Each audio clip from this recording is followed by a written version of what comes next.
I could have everyone's attention, if you could just make your way to your seat, we're going to get started. We're starting just a little bit late due to so many coming in that are in the lobby. Oh, wow, you all got quiet. Thank you. So good evening, my name is Candace Keller, and I am the CEO of Patriot America and a former Ohio State representative from Ohio's 53rd House District. Patriot America and the Ohio Press Network wishes to welcome everyone tonight. This is an extraordinary evening and possibly the last Senate debate that you will see prior to the May 3rd upcoming primary. I would ask you now to please stand for the singing of the national anthem, and then we will follow up with the Pledge of Allegiance and a prayer. Please welcome Amy Weaver.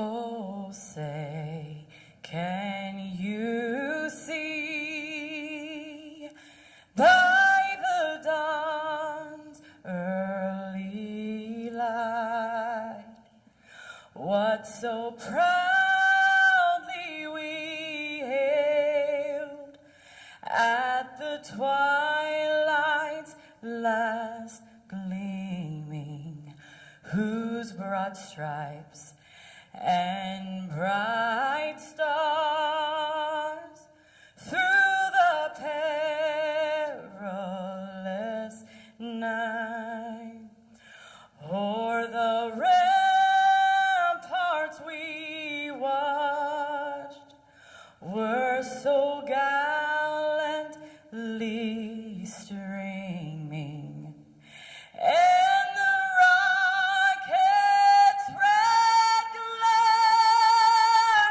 the bombs bursting in air, gave proof through the night that our flag was still there. Oh, say does that star-spangled banner yet wave o'er the land of the free and the home of the brave.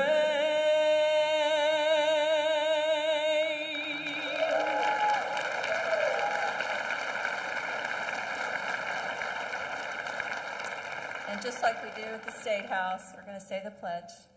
I pledge allegiance to the flag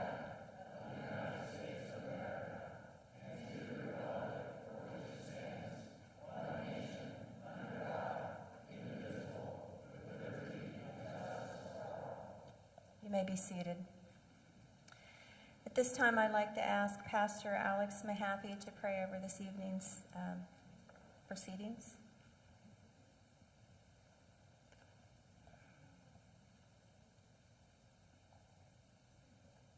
Let's pray. Father, we come before you this evening, and I thank you for every person that's gathered here tonight. I thank you for the opportunity we have just to hear from candidates. I thank you for each one that's taken the time to come, for the candidates, for all of our elected officials and all of our leaders. Lord, I pray that you would give us wisdom and guidance. I pray that you would be with us tonight, and as we ask questions and hear from our candidates, I pray, Lord, that you would just give us a spirit of grace and love. And Lord, we just thank you for the opportunity to be together and pray your blessing over this evening. In Jesus' name, amen. Thank you so much. So I would like to thank security tonight. We have an extraordinary number of guns in the room. Praise God for Second Amendment, right?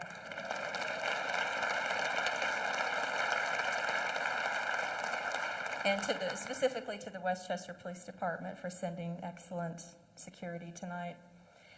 Welcome to the Southwest Ohio GOP Senate Candidate Forum. Butler County is the 8th largest county in the 7th largest state in the nation.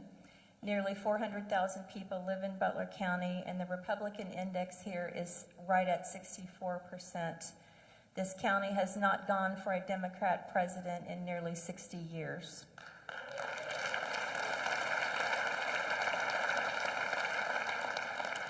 Butler County is truly the hotbed of conservatism in Ohio, and this particular township has one of the highest voting constituencies in this state, nearing 70%.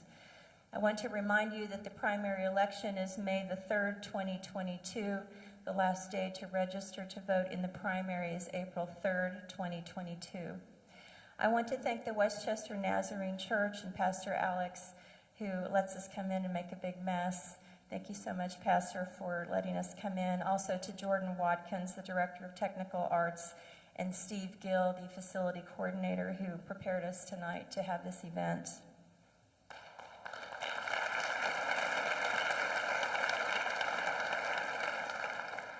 I want to thank all the local elected officials who are in attendance tonight, many of them, including some on our panel, will be out in the foyer at the conclusion of this evening for you to speak to or have your picture made with them. I want to specifically recognize the representative from this district, Representative Jennifer Gross from Westchester.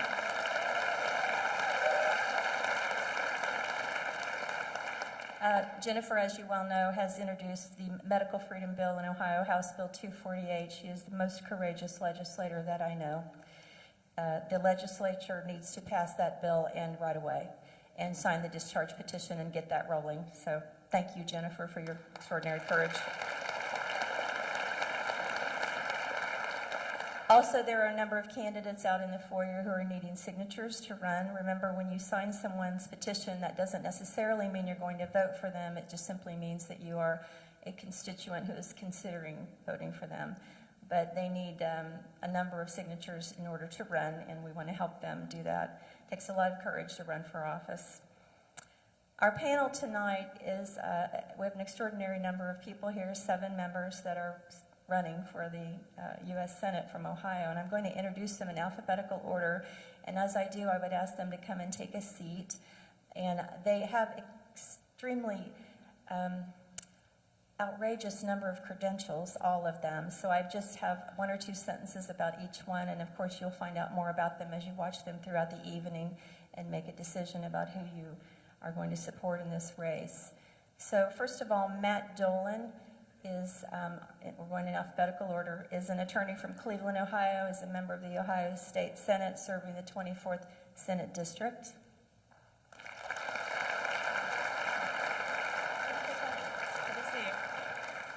Mike Gibbons from Cleveland, Ohio. In 1989, at age 37, he launched Brown, Gibbons, Lang & Company, providing financial advice to small businesses.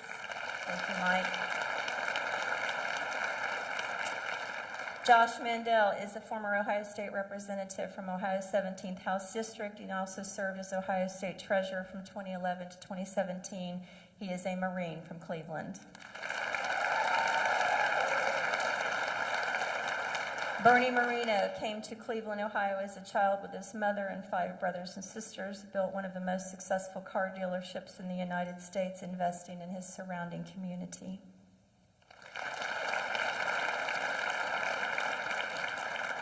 Mark Paquita was born on the East Coast and moved to Ohio in 1976. In 1996, he started a company called Fast Switch with only a $1,000 investment, which eventually employed thousands before he sold the company to his executive team.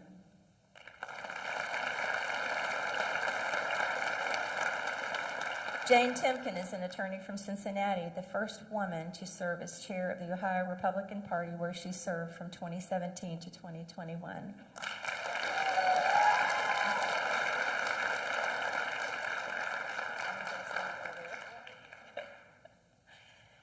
And J.D. Vance is an attorney from Middletown, Ohio, my hometown.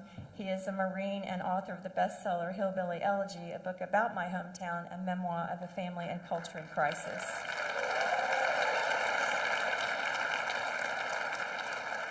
I now would like to introduce one of this evening's moderators, Jack Windsor from the Ohio Press Network.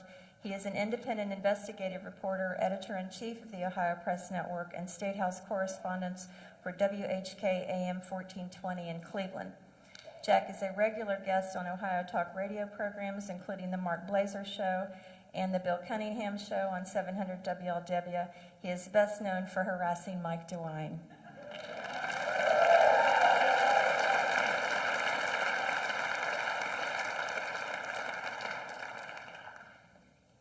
Good evening. Let's try that again. Good evening. All right. I know the Buckeyes lost, but come on. Welcome to the Ohio Press Network GOP U.S. Senate Candidate Forum. Let me start by saying thank you to Candace Keller and Patriot America for partnering with us to make tonight possible. Thank you.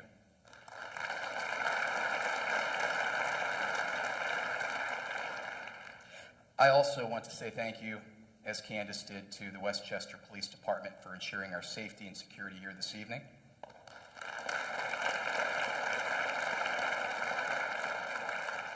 And thank you to Westchester Nazarene Church for hosting us this evening. Thank you so much.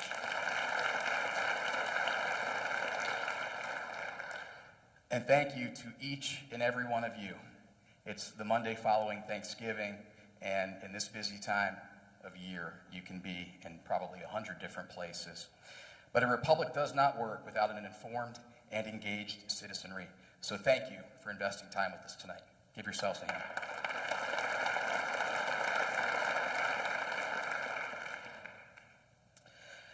All right, enthusiastic applause is expected tonight. However, disruptive and/or rude behavior by anyone will not be tolerated, so please keep it respectful. We'll start with opening remarks that will be delivered by candidates. Each one will be allotted 1 minute to deliver their remarks. A drawing held before the start of tonight's forum in the presence of the candidates and by the moderators determine the order in which candidates will deliver their closing remarks. But before I get to how tonight's forum will progress between the opening and closing, I want to tell you a little bit about our co-moderator this evening. He's in his 40th year as a pastor, all of them in Ohio, with the last 20 as senior pastor at North Columbus Baptist Church in Columbus. He's also the state director of Awake America Ohio, an organization that seeks to engage over 430 independent Baptist pastors with their state and federal legislators. Please help me welcome Daniel Wolven.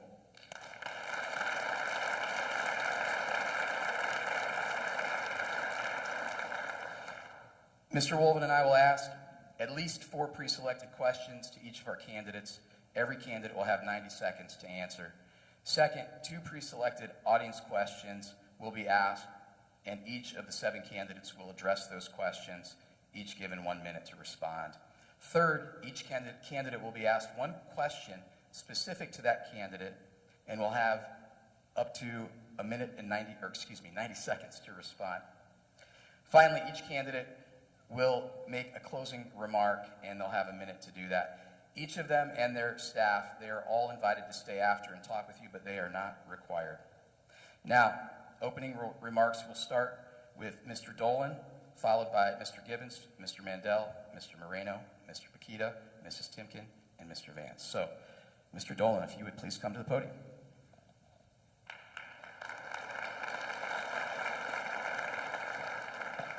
Thank you. Good evening, everyone. Thank you for coming out tonight. I am Matt Dolan. I'm a state senator from Cuyahoga County. So I'm your neighbor to the north, and I have the great honor of serving in the Ohio Senate with Senator Lang, who I see out in the audience.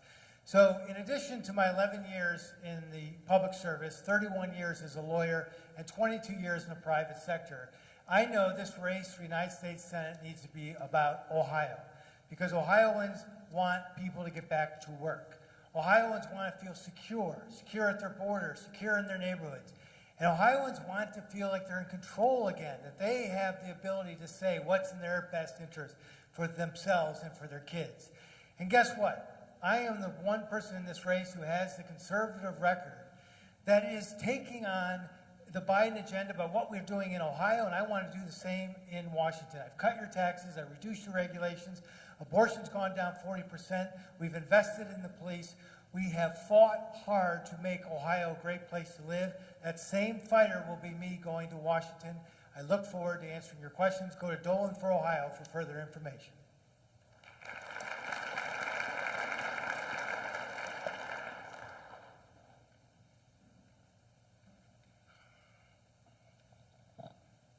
I'm Mike Gibbons, and I'm a businessman. I'm not a politician. I'm a constitutional conservative without apology. I was born in the top of a double house in inner city Cleveland. My dad was a high school teacher and a wrestling coach. And as a child, our family was all just one auto repair bill from not being able to make the mortgage payment. I decided to change that. So as late as college, I thought I would be in the concrete business, but surprisingly, I ended up as an investment banker. 30 years ago, I started an investment bank in Cleveland, Ohio. It's now one of the largest and best-known middle-market investment banks in America. So, if you want to send me to the U.S. Senate, I do know how to balance a budget. I know how jobs are created, but I'll be the only U.S. Senator that can finish your driveway. I remember where I came from, and I remember how I got here. I believe our nation's in peril. And I don't believe we can entrust our nation's future to career politicians, party insiders, or people who put their finger in the air to find out what they're going to say next. Thank you.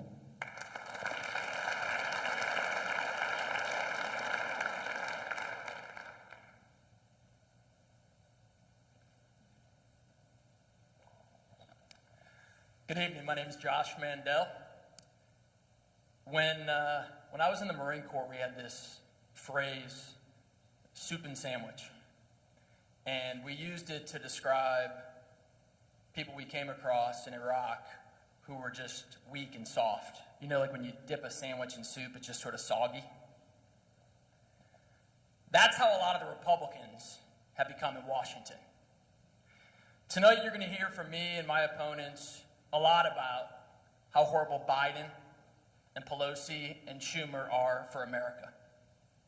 But I would submit to you, ladies and gents, part of our fight is a fight for the soul of the Republican Party, for the soul of the conservative movement. No longer can we afford these squishy rhino Republicans. We need to send to Washington steel-spine, backbone Republicans who will take on not only Schumer and Pelosi, not only Biden, but also the rhino Republicans in our party as well. Thank you very much.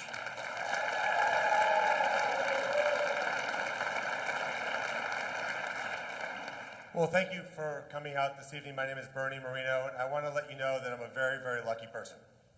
I'm a lucky person because I got to marry my best friend 32 years ago, Bridget, that's with me here tonight. I'm also a lucky person because my mom and dad brought me to the greatest country on earth when I was a small kid. That gift that my parents gave me, because I was born south of the border, and I know that means Kentucky to a lot of you, but in this case, it means Columbia, South America. And to be able to come to America and understand how important that was for me. And I'm also very lucky because when I was young, I got the chance to read the Declaration of Independence, the Federalist Papers, and the Constitution. And I understand what makes this country special.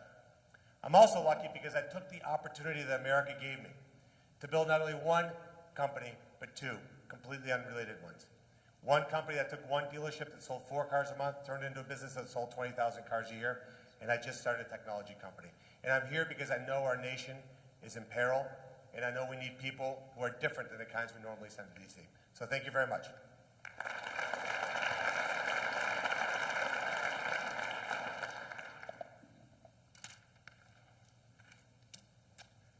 Lies, dishonesty, lack of truth. People across Ohio are tired of it, especially from institutions that we've been taught to revere: government, healthcare, education, and the mainstream media. They lie to us because they have no respect for us. Just as disrespectful are candidates who are caricatures and facades. In this race, we have a career politician playing the role of a televangelist, 2 never-Trumpers, and a candidate who presided over a continuing cover-up of a $2 million accounting irregularity in the Ohio Republican Party. I'm taking significant heat for speaking the truth. That's okay. Our country's worth fighting for. The good news is you have a citizen candidate in me who's not only willing to fight, but has a published 21-point policy guide, my written commitment to you, how I will represent you, and you ought to ask the other candidates for theirs in writing. I'm Mark Pakita, and I want to be your next U.S. Senator. Thank you.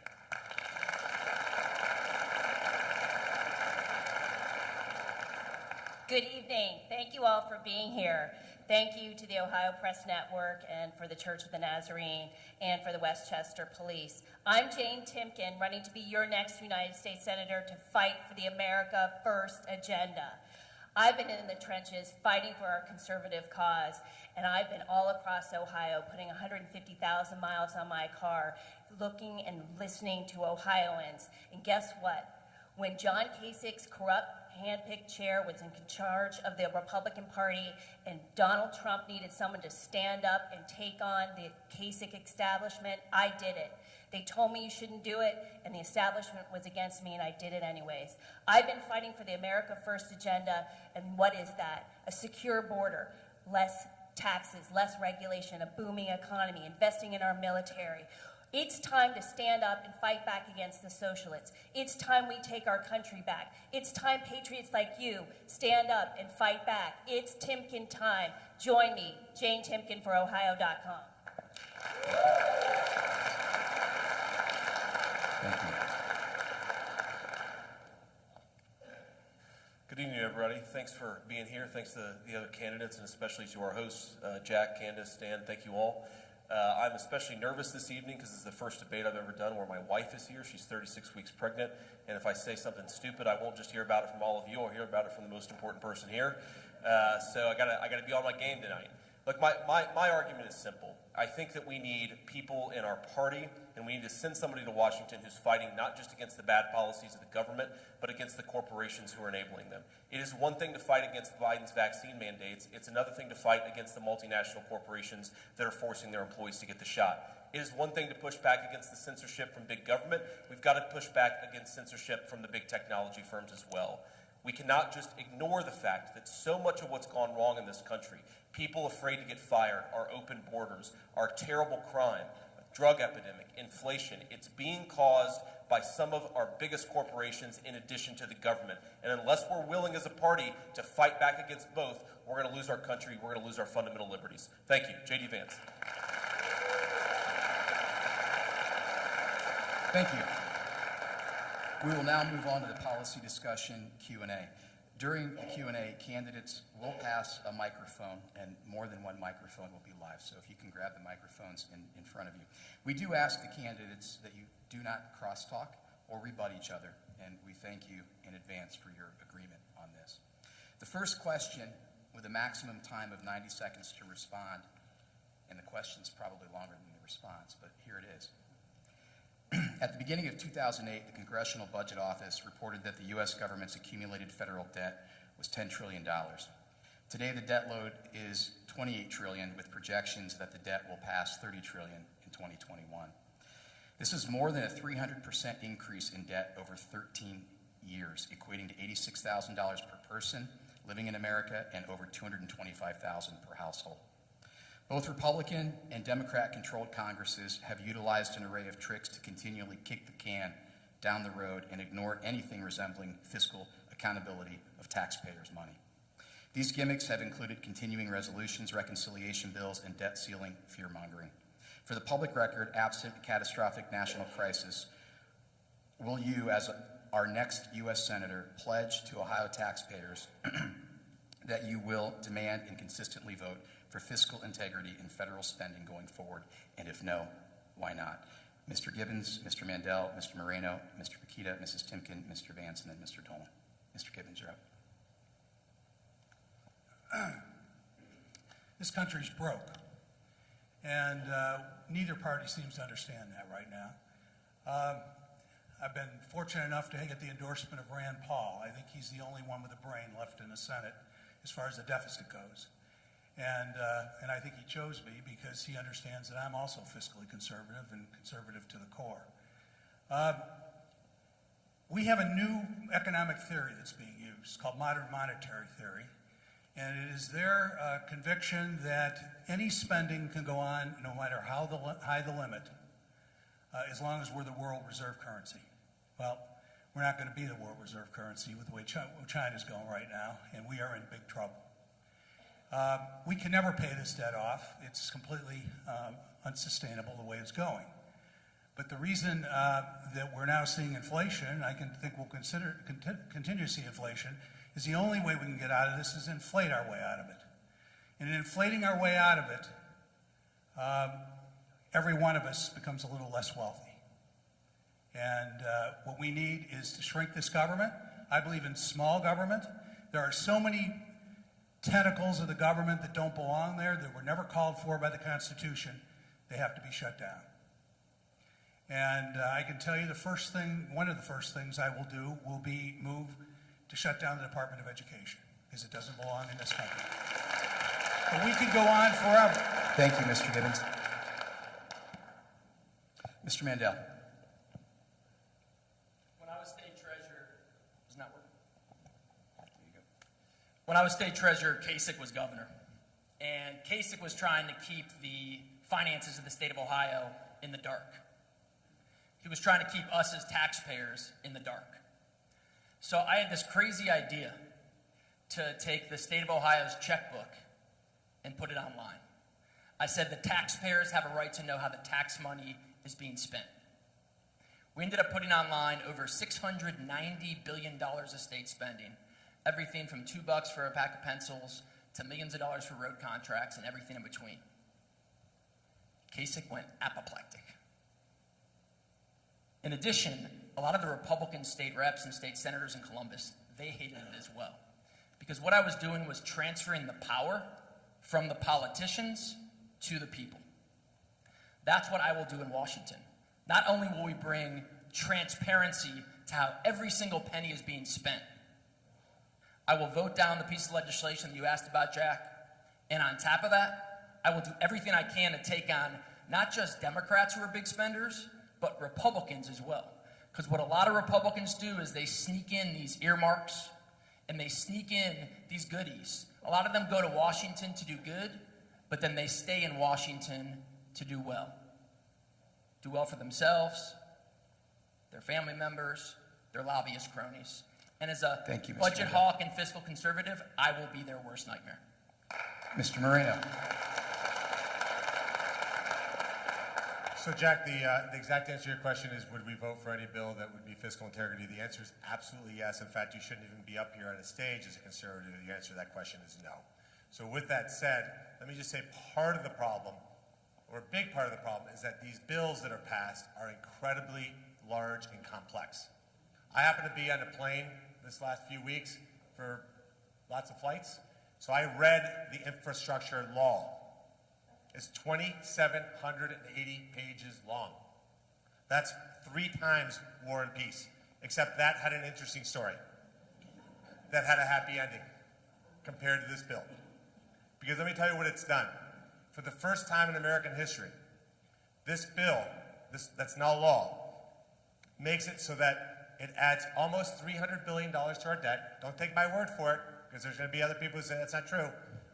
Go to the CBO website, Congressional Budget Office. It's $256 billion in additional deficit. Number 2, it takes the power away from the states so that the Secretary of Transportation, yes, that guy, is the one who gets to decide what projects get green-lighted. Not state officials, not accountable to voters.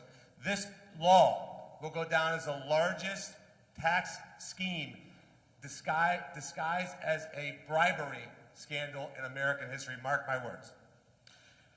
Thank you, Mr. Moreno. Mr. Pakita. Jack, as Bernie said, all of us up here, including me, would vote for only bills that were fiscally responsible and hopefully reduced both the deficit and our debt. But I want to take a little different tact on this. Because, for example, as Josh was talking about squishy Republicans in Washington, Rob Portman, who we're looking to replace, is just one of those people. Rob voted for this infrastructure bill. In fact, he was right there with all the Democrats at the press conference. At the same time, he'll talk about lowering taxes.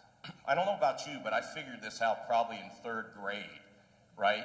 If you lower taxes, right, and you're spending more, you have less of a likelihood to be able to pay off your debt. Now, of course, lower taxes we know will generate more income, right? But it's not going to generate the kind of income we need to pay off our mountain of debt, which is now approaching 30 billion.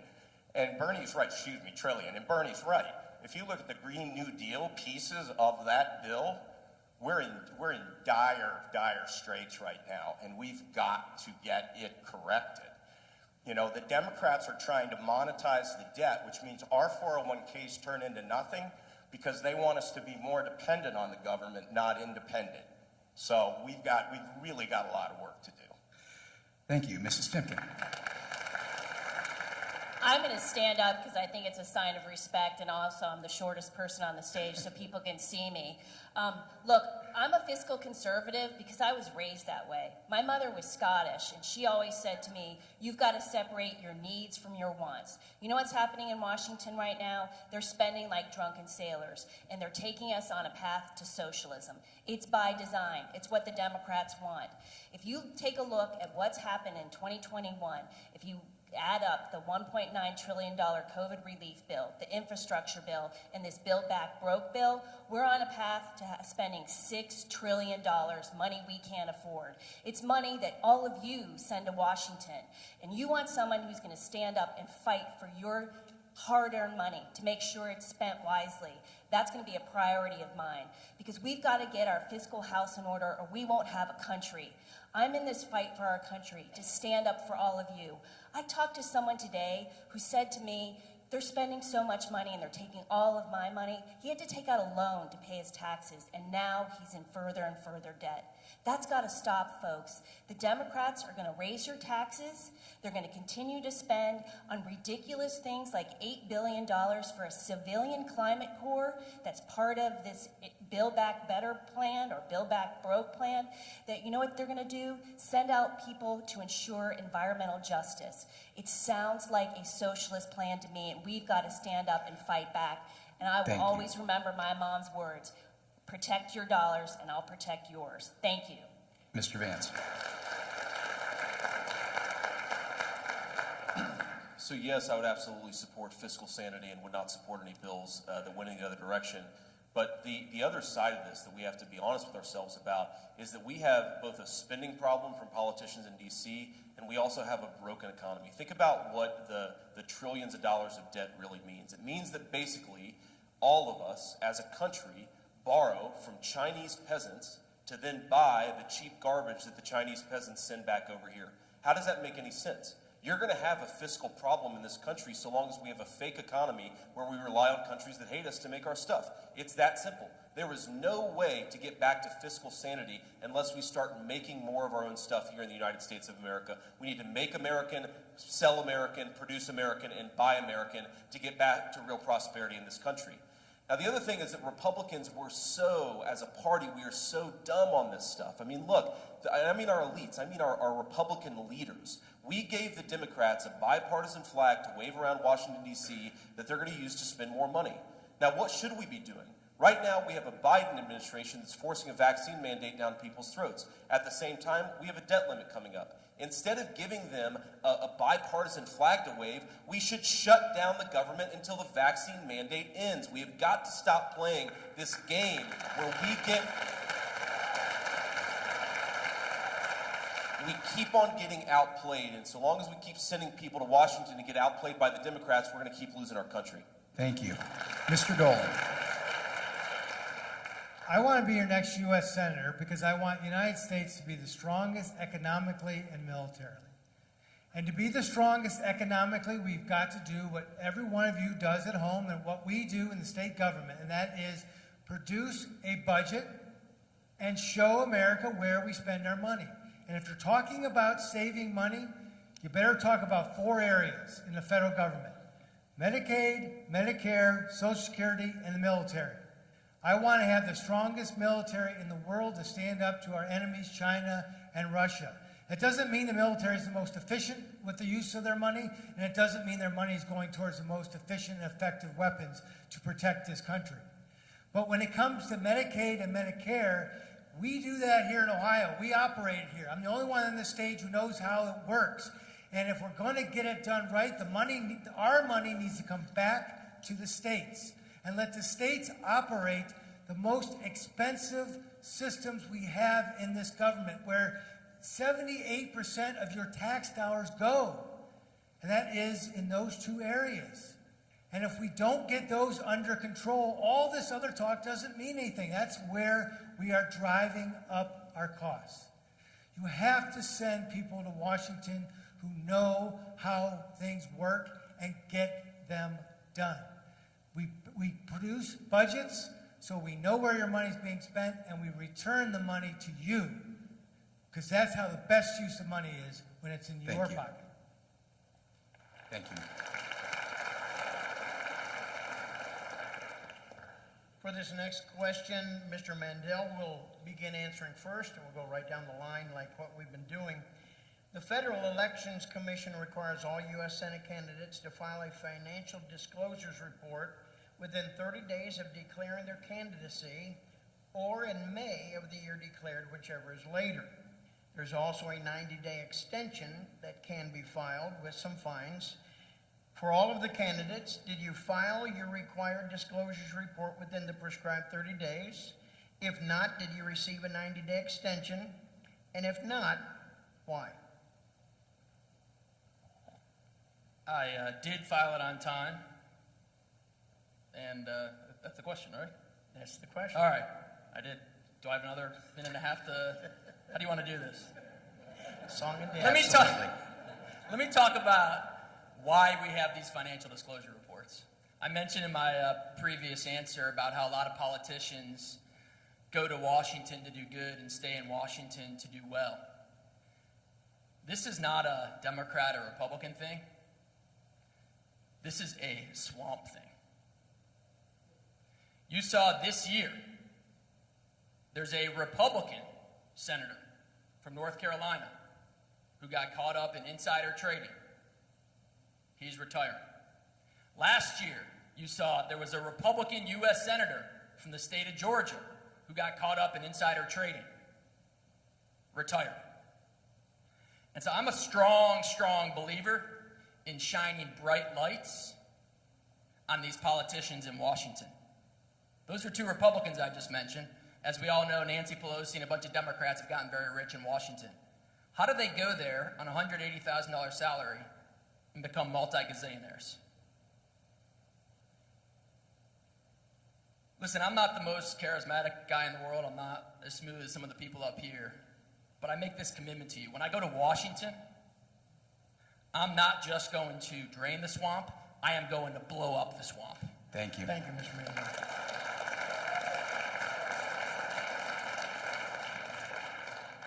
So I filed my 90-day extension. My financial situation is a little complicated, but I was able to get it done without penalties. So you're allowed a 90-day extension without penalties, and we got that all done. In terms of how important these are, I agree. Everything that Josh said, I couldn't agree more. Couldn't agree more. It's very important. I would ask you how you made $1 million the first year that you weren't in public service. To me, that sounds exactly like what you're talking about. The idea that you had a government job making $100,000, and then your financial disclosure says that you made $1 million after that. That's exactly the problem that we have in Washington, D.C. That's exactly the problem we have in government, is exactly what you said. Because we have people that go down there and they don't vote what they should do, which is what the Constitution says. They aren't held accountable by their voters. They're there to get elected, get reelected, and they figure out how to make money. Because at the end of the day, that's why we have the results that we have in Washington, D.C. If you want to change that, and if you really want to change that, because this isn't a 2-year thing, 4-year thing, this is the last 30, 40, 50 years. If you fundamentally want to change Washington, D.C., there's only one way to do it. It's to change who you send there.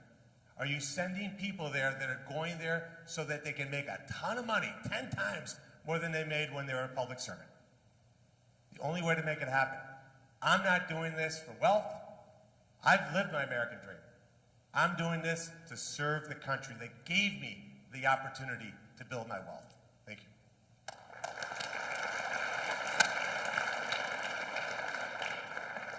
I did not get my Senate financial disclosure form in on time. I will pay the $200 penalty. It is there now. Bernie's correct. The three business people up on this stage, Mike, Bernie, and I, have very complex filings. It's because we built businesses, we put people to work, and that requires some complex financial engineering at times, including putting all of your assets on the line for years and years and years to be able to borrow money to create jobs for people. What we need to be doing in this country is generating entrepreneurs. Here's what entrepreneurs do. Entrepreneurs first give themselves a job to make themselves independent from the government. And then as they're successful, they create many more jobs. Personally, in my company, we created thousands between 1996 and the end of 2019. Bernie, Mike created jobs as well. But we put those people to work and made them independent of the government. These are not the 54% of Americans that are getting entitlements for the most part. They're the people that are paying for those entitlements. To fix our problems, we need to generate jobs, bring manufacturing back, and get back to personal responsibility and make thrift cool again. Thank you. So I applied for a 90-day extension and I filed on time and paid no fine. But I think it's incredibly important for candidates and people in public office to disclose their finances, because this is about ethics, it's about who's in charge of these candidates, and it should be the people and not the people that are paying them. Far too often we've seen politicians swoop into office and make a lot of money on the side or gigs after they get out of office. And we've all seen how Joe Biden and Hunter Biden have made a lot of money from the Chinese and others with all their shenanigans. But look, I've been filing disclosure forms since I was a Kent State trustee. I think it's incredibly important for you all to see my finances so you can see where I stand. But I think there's an assumption about me. A lot of people know my last name. I didn't come from wealth. My grandparents came to this country with little to no education. My first job was delivering newspapers for the Cincinnati Post.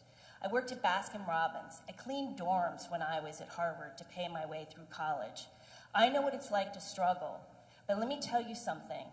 I will always remember the families in Ohio, the people who have been trying to put food on their table, the farmers who are trying to make ends meet, the people who are trying to keep their jobs and start jobs and keep businesses.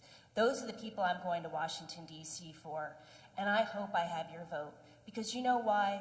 I'm in this fight for you, for your families, your businesses, and it's all about what's best for Ohio when I go to the United States Senate.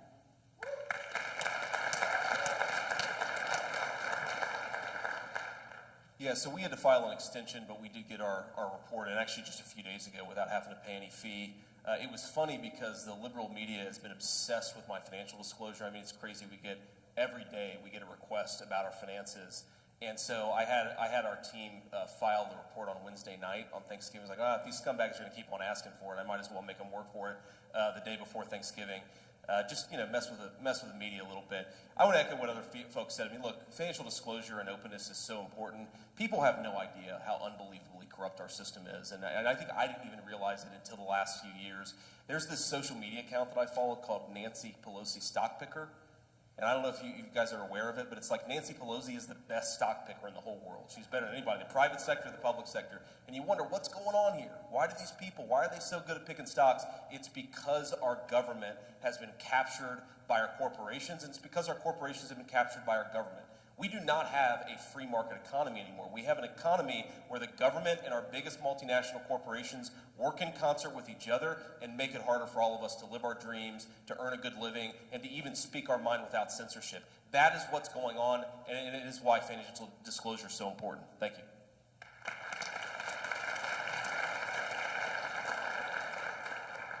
So I'm the newest to this race, so I haven't yet filed the financial disclosure. We have our 90-day, I think it's coming up due.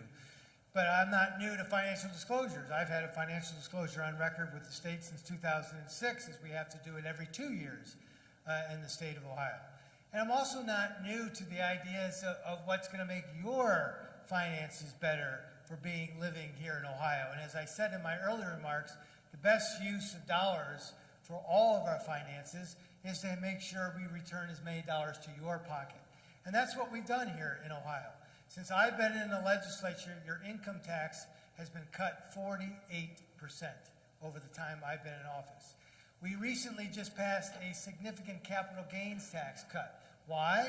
Because capital gains is for entrepreneurs who invest in our state, who bring jobs to our state. We want to incentivize and make sure Ohio is the greatest place to come to invest. And that's the same attitude we want to bring to the United States in the Senate.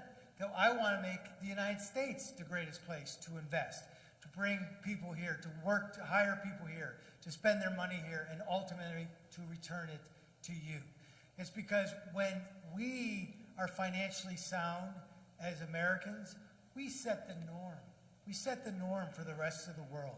And we bring people along, we create new allies, and we again become the strongest country on the earth.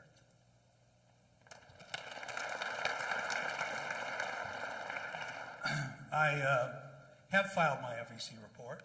It was late, and I didn't get an extension, and because of that, I had to pay a fine.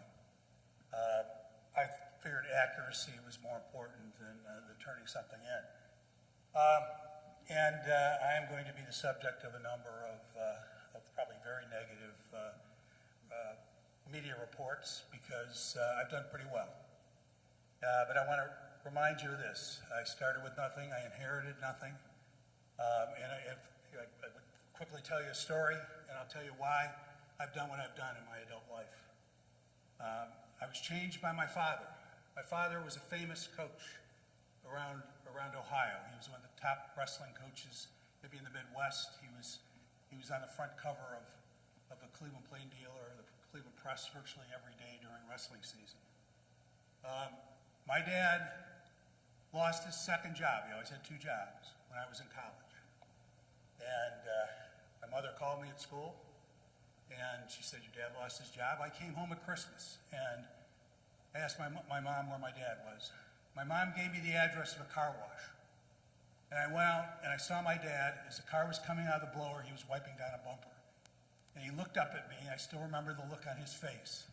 And I said to myself, I am going to change this. And I've done it. It sickens me that politicians go to Washington and get wealthy.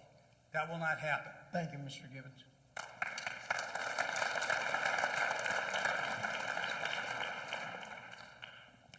So for this next question, Mr. Marino, you will start. We'll go right on down the line like what we've been doing. As a U.S. Senator, you'll be holding a seat currently belonging to Senator Portman. Many Republicans in Ohio believe that Ohio is red. Many politicians believe Ohio is purple because we have both a Republican and a Democrat senator in Washington. So if you win the primary, you have to win statewide to become senator in this state. So where do you draw the line between blind party loyalty and compromise? To answer, what extent can you work across the aisle without compromising conservative principles? Because Washington should work together, although it seems to be broken to many people. In your answer, can you give one example of an issue on which you disagree with President Trump and explain why conservatives should not consider you a rhino because of that difference? Sure. President Trump likes to use limousines. I'm more of a sports car guy, so on that one, I don't know if you consider that a rhino, but that would be my big disagreement with him. I believe in driving around. If you notice, when we leave here today, my opponents will all be in the back seat, I'll be in the driver's seat. So that's the difference. In terms of what your loyalty is, here's what I would say to you. Your loyalty as any elected official should be to the United States Constitution, period, amen, end of story. Secondly, you need to be accountable to the voters. Accountable to the voters. That means coming here and talking to you and listening to you before the event, after the event, because this is my chance to talk to you. That's not the value of this thing. The value in this thing is when I get to listen to you. So accountability. And finally, third, is you have to understand that whatever you do in your life, ultimately you get judged by God. And I think if politicians kept those three things in mind, we'd have great politicians in Washington, D.C. Now, I'll say one last thing. You know, when you hear a lot of what happens up here on stage, I'd urge you to listen to what people were doing before they were running for office. Because see, once they run for office, you know what they're going to say. But what were they doing before? We'll talk about that a little bit more as we get more answers. Thank you. I'd be happy to reach across the aisle and work with anybody in Washington who wants to fix this country by getting us back to the Constitution, making us more fiscally sound, and getting back to our Judeo-Christian basis for supporting the constitutional republic that we have. But I will tell you that I don't believe there are that many people that will act in that way, and we really don't have to worry about reaching across the aisle. We've got a lot of Republicans in Washington that don't act that way. And it's why you need to send citizen candidates who have been in business and created jobs. There's 3 of us up here that have created jobs, Mike, Bernie, and I, okay? The rest, I mean, how can you possibly work on legislation having to do with regulation or freeing businesses from regulation if you've never lived under those regulations? So I think we need to get business people there like Donald Trump. The one thing that I disagreed with President Trump on was the spending.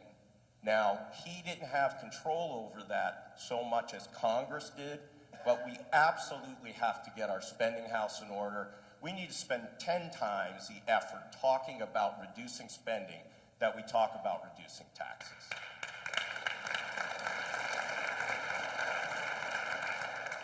So the question is party loyalty versus your values and what you stand for. Let me tell you, in 2016, when the Ohio Republican Party was controlled by John Kasich and the Kasich establishment with the corrupt Matt Borges, I stood up and said it was wrong. And I stood up when people told me you shouldn't and that you're going to run into a buzzsaw. And believe me, they were all against me. I had State House members all supporting Matt Borges against me. And it's because President Trump needed someone to take on the Kasich establishment. I'm the only person in this room that did that. I'm the only person in this room that stood up with Donald Trump and fought for the America First agenda. And that's why I stand on my principles. I bucked the establishment when it counted, when it needed to happen. And I did it for the good of the Ohio Republican Party and our conservative cause. And look, the question is about bipartisanship. If the Democrats wanted to come to the table and work on our education issues and stop the indoctrination of our children and stop critical race theory being taught in our schools, come on over to my side. Because I've been spending most of the last few months traveling Ohio since the spring, talking to parents about what's happening in our schools. I will put parents first. And if the Democrats want to talk about bipartisanship, let me tell you something. Far too often it's been Lucy with the football with the Democrats, and I know how to negotiate, and I will only negotiate if they're going to negotiate in goodwill, because that's what's best for our country.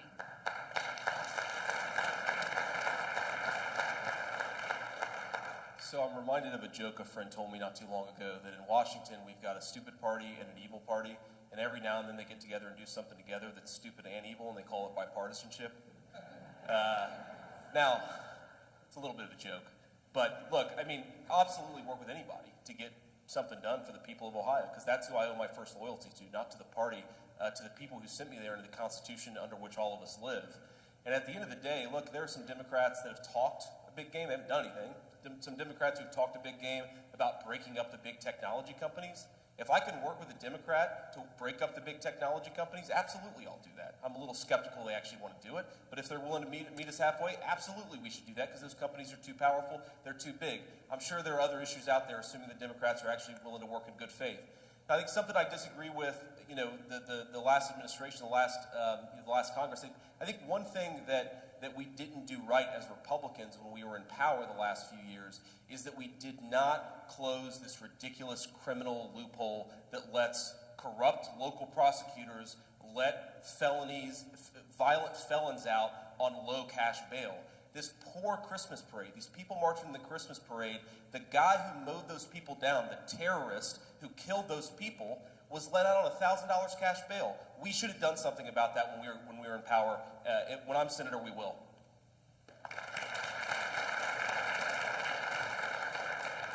So since I'm the only one here with a record, I can tell you where I have been bipartisan and where I have fought my own party. I have fought my own party in the last budget when a Republican House Speaker wanted to take away a tax benefit to small business and raise it. And I refused to give in, and our budget was 17 days late, but I protected, and so did Senator Lang, we protected the small business tax credit against Republicans. Now, where I'm also against Republicans, and I'm for President Trump, is our immigration disaster that's happening right now. Because when we had President Trump putting a plan together that actually works, we had the House and we had the Senate controlled by Republicans, but we got nothing done. Because we're always moving the goalposts as Republicans, because we can't even agree with each other. So you better send somebody to Washington who understands what is in the best interest of Americans, what is in the best interest of Ohioans. And when I determine something is in your best interest, I will fight and I will work with whoever wants to work with me to get it done. If I had been in Washington, we would not have had to rely on an executive order to protect our borders that Joe Biden just erased in day one. Because I would have taken upon myself, like I have done in the state Senate and the state House, I put myself in the leadership to lead and to produce results for Ohio. If I go to Washington, I will work in your best interest. Your best interest. Whether it's in the Republican parties at that moment, it doesn't matter. It's what's in your best interest. And I have a record you can look to see that I've done that.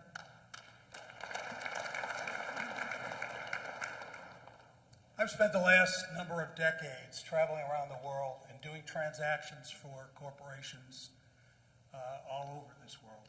And in each case, I wasn't selling a product, I was selling myself. I was selling my ideas. I was selling my leadership. I was selling them on the idea that I knew what I was doing, and the reason I was able to sell that because I did know what I was doing. I cannot negotiate with a socialist, and I won't. I was Donald Trump's finance co-chair in 2016. I supported him all the way through. Between elections, I started a PAC, and I gave speeches all over this state, largely to Republican women's groups. So I investigated everything Donald Trump did because I was trying to find out something I didn't agree with. And I will tell you, I disagree with one thing. I would not have made bump stocks illegal. That was all there was that I could find. And I'll tell you why I wouldn't have. Because I think it's a slippery slope. And we have a sacred right to keep and bear arms, and any kind of modification in that is reducing our rights. But I will tell you, as I said, I have been convincing people my whole career, and I believe the skills I built there will allow me to convince some of these Democrats who are never knowledgeable about the facts that we should be doing things our way. And I will tell you, I will spend 6 years doing that. Thank you.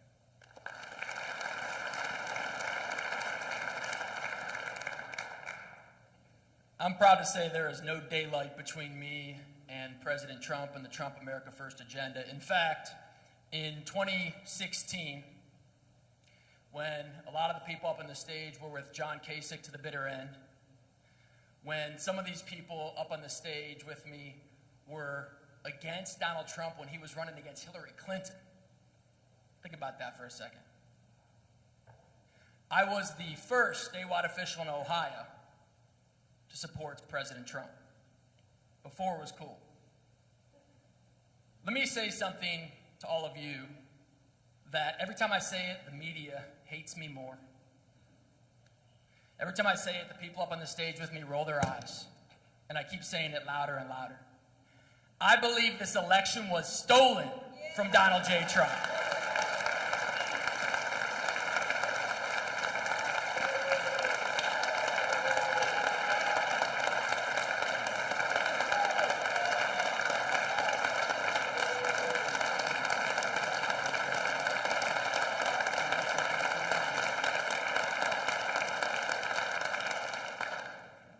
Because the Democrats cheat to win elections, because they cheat to line their pockets, I will tell you this.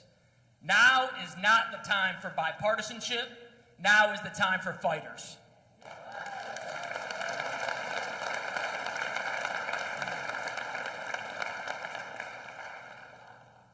Thank you. The order for this next question will be Mr. Paquita, Mrs. Timken, Mr. Vance, Mr. Dolan, Mr. Gibbons, Mr. Mandel, and then Mr. Moreno. Based on the candidates appearing here tonight, and there are more, believe it or not, the GOP has a very large field for the May 2022 primary election. So in May, there will only be one winner, and that person will need significant resources to engage their Democrat opponent in the general election in November. Now, federal election laws provide losing candidates legal and legitimate ways to handle their residual campaign funds. You can give funds to charity, you can retain funds for future federal election plans, you can donate residual funds to a state or local party committee or to the winning candidate for use in the general election campaign. In the event you do not win this 2022 primary election, for the public record, which legitimate FEC option will you elect in regard to your campaign funds and why? Mr. Paquita. I'd give any excess funds I have in my campaign account to the winner of the primary election. And I think that all of us up here ought to pledge to do that tonight, because this seat is way too important to lose because we're planning on running again. And there are some folks on this stage that have done that. Just ask Jim Renacci about the last Senate race that Josh dropped out of. And Jane can fill you in on that too. So I think we all ought to pledge tonight to do exactly what I just said. If we don't win, we give that money legally, adhering to FEC guidelines, to the winner of the primary. Who's with me?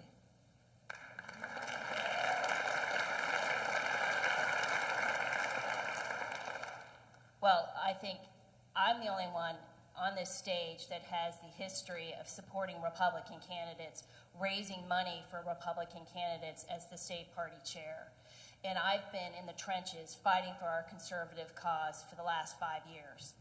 And I've been out there supporting candidates that are city council, township trustee, state house candidates, state senate candidates, congressional candidates, all the way up to President Donald Trump.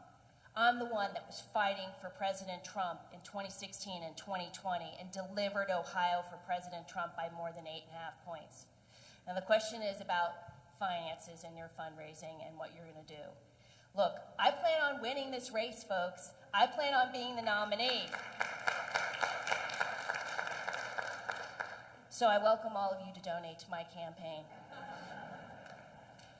But obviously, I would support the nominee because this race is far too important. Because right now, it's likely Tim Ryan is the Democrat opponent. And you know what's happening? Democrats across the country are pouring money into his race because they know that if they take this seat, they will block Republicans in the Senate and continue on their socialist path. I'm in this fight to stop socialism because that's what the Democrats want. This is about taking our country back. It's time to take our country back. It's time we all stand up, and it's Timken time. Thank you, Mr. Vance. I don't need 90 seconds to answer this question. I'll absolutely take Mark's pledge. I mean, at the end of the day, I'm going to be the nominee. I'm going to represent us before Tim Ryan. But if I get hit by lightning, then I will absolutely tell my wife to give the money to whichever candidate ends up taking our banner forward. Look, if we learned anything in the last 4 years, it's that the Democrats have absolutely lost their minds. We need to get a Republican in that seat. I'll do whatever I can to make that happen. Mr. Dolan.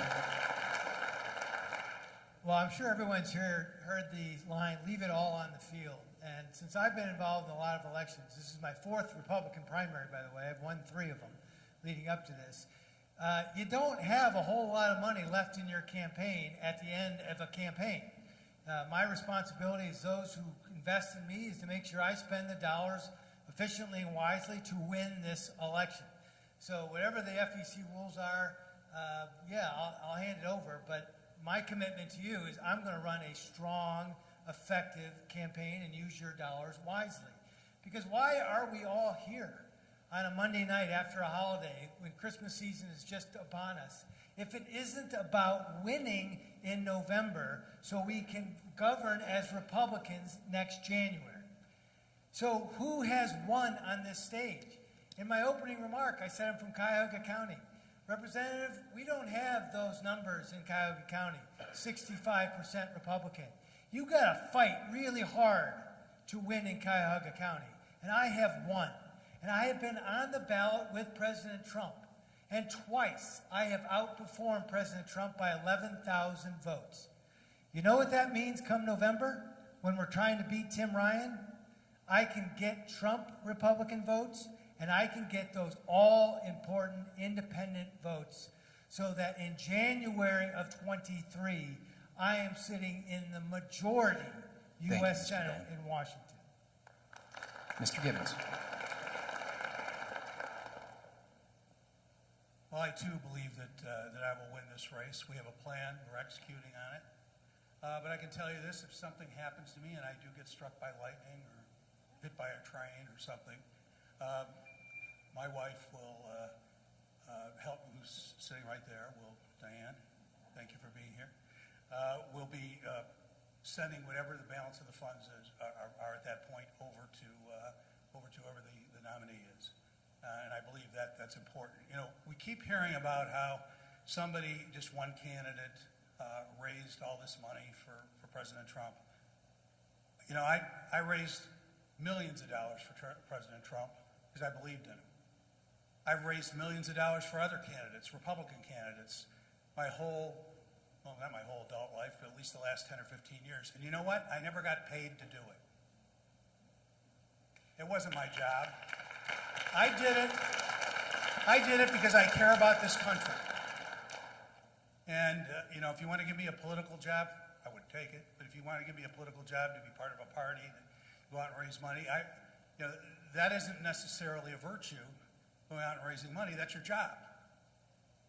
And, but I will tell you this. I think that everybody on this stage should support whoever the eventual nominee is. And I submit I will do exactly that. Thank you. Thank you. Mr. Mandel. So if I have excess funds left over at the end of this campaign, I plan on giving that money to conservatives, but it's not at the U.S. Senate level.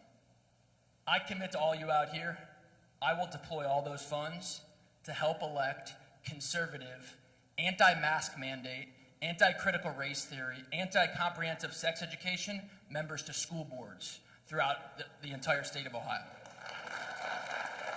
Are we in the Lakota district? We're in Lakota, right? I got to tell you this story. I got invited to speak to the Lakota school board. Mom invites me up in accordance with the rules. You know what happens? I started talking about how we got to stop this critical race theory because it's dividing our kids down racial lines. We got to stop mask mandates. It's not up to bureaucrats and politicians. It's up to moms and dads whether our kids wear masks. My son Gideon is 5, Judah is 7, Rosie is 8. It's up to parents, not up to bureaucrats. And they're also teaching in the schools that kids as young as 8 years old can pick their gender. Stand up for 1 second. This is the mom here that invited me to the Lakota School Board and who got elected to school board. Darby. I didn't see you to just now.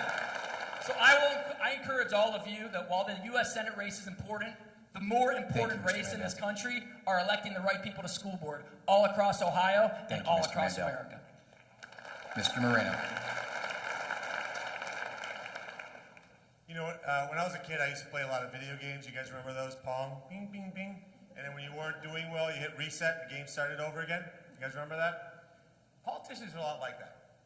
Because it's almost like the day they announce, everything before never existed, right? You didn't give back the money last time you ran. $4 million, a lot of it was mine. You didn't give that money to school board races. You kept the money, even though you told me personally you were going to be in the private sector for 10 or 15 years because you were sick of not making money. And yet, here you are, you kept that money. So I just find that a little disingenuous, number one. Number two, you introduced me to Marco Rubio. We both went on the Marco Rubio campaign for a year, remember that? Traveled all over the state and raised a lot of money for Marco Rubio. Again, Pong, you just hit reset. Let me just tell you what I would ask you to take a look at in this room. Vaccine mandates, mask mandates, that wasn't the beginning of the game. It wasn't at all the beginning of the game. It started last March when they shut us down. They closed our schools. They told us you were essential, not essential. Did we forget that already? But not one person on this stage, celebrity, party chair, previous politician, never said a word about how bad these things were. Never came out and put themselves on the line and said that. In my case, little old car dealer in Cleveland did, and I got death threats, my address published at home. I hate to say that in front of my in-laws because now they're going to be worried, but that's what I did. Everybody else, reset Pong. I'm now running for office. That's not the way it should work. Just to clarify, Mr. Moreno, was that a yes or no on that? Oh, sorry about that. I apologize. Absolutely 100% yes. Thank you.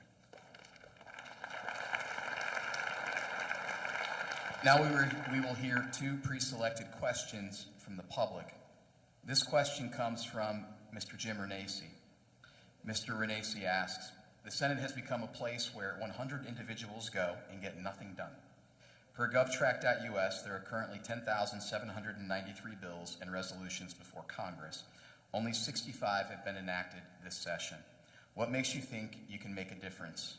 Also, if you had the opportunity to run in 2018 when Mr. Mandel did and stepped aside, why now and why not then? Mrs. Timken, Mr. Vance, Mr. Dolan, Mr. Gibbons, Mr. Mandel, Mr. Moreno, and Mr. Rokita. Mrs. Timken. Well, first of all, I think that's an outrageous number of bills sitting in Congress. And you have so many legislators that go to Congress and they draft up bills that mostly are drafted by their staff. They don't really know what they're doing or talking about. We need effective leadership. We need an America First agenda. Every bill that I will propose and draft, I will make sure I look at myself and it's not drafted by staff, and I will work with people who are like-minded. We're going to fight for that America First agenda, which is why I stood up for President Trump, because it was promises made and promises kept. President Trump talked about cutting taxes and less regulation.